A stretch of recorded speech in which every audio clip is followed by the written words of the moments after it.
So overnight, we had another fatal stabbing, bringing the total this year to 119.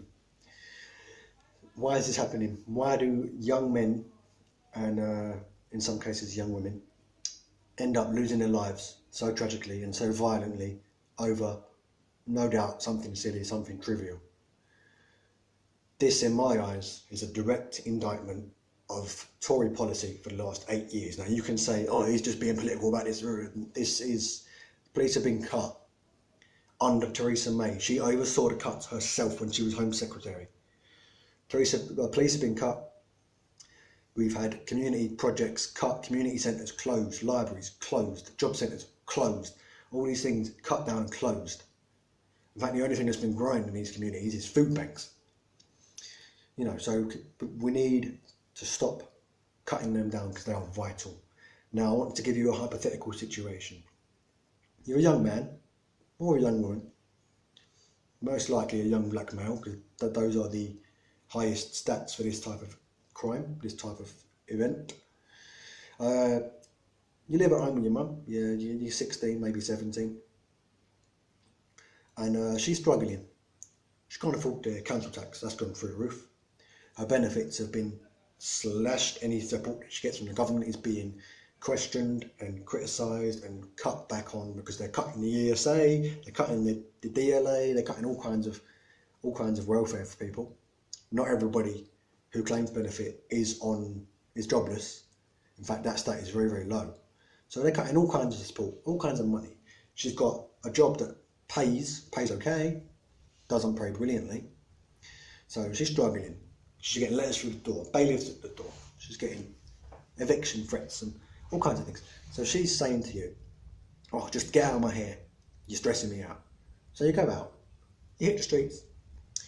A man comes up to you, or a younger or an older boy comes up to you, whoever it is, says to you, look, got a bag of cocaine in my pocket.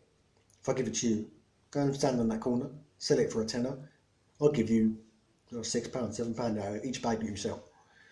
I don't know, I don't deal in drugs, I don't know the rates or anything like that. But so you go and stand in the corner, you sell this bag of coke, you sell another one, and another one, and another one, and you think, brilliant, I'm making money. You take it home to your mum, tell her you got a job. Take it home to your mum, pay the bills, things are going good. Until another kid who stands on another corner sees you doing that, and he thinks, well, if I get rid of him, I can have his corner, I can have his customers. Goes over, stabs you, kills you. Now, this is what's happening in a lot of communities, especially when the stabbing is drug related. These kids, they're not hardened criminals as many would have them believe. They're just people they feel desperate. They just want to do something, want to make something of themselves. They want to support their families. No jobs out there. No jobs worth having anyway. No jobs out there. No support from the government. So they go out, they sell cocaine, they sell drugs, get into turf wars, etc. with other drug dealers or other gang members. This is why people join gangs as well, because they don't feel like there's any sense of community where they are. Don't feel like a sense of even family. You know, dad's not around. Mum's just always shouting, saying, what's the matter with you? Get out of my hair, you're doing my heading. They join a gang to be sense of something. We need to stop looking at these people as hardened thugs, these kids. And that's what they are. Kids of 16 and 17, just desperate. They make some stupid decisions. Yeah, grant you that. They're not hardened criminals. And you can say, look up anyone with a knife for 7 or 8 years, or 10 years even in some cases. Well, what's going to happen there? You're going to send them to prison, where the actual hardened criminals are. And these kids are going to come out hardened criminals, and they're going to come out full-time gangsters and proper violent thugs.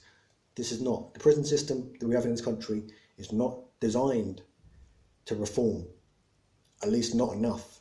It's designed to punish. So this is not going to help anybody. We need to have more community outreach projects, more, I dare say it, more police patrols in these areas to make sure everything's going okay. We need to have more people knocking on doors, talking to families, asking. Not even talking, listening. These kids feel desperate. They've got no money, no jobs, no hope.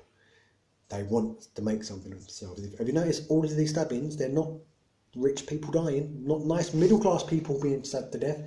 They're poor people. This is, hello, they're poor people, they're dying. Why are they dying? Because they're trying to stop being poor. The government ain't helping. Dad's fucked off a long time ago.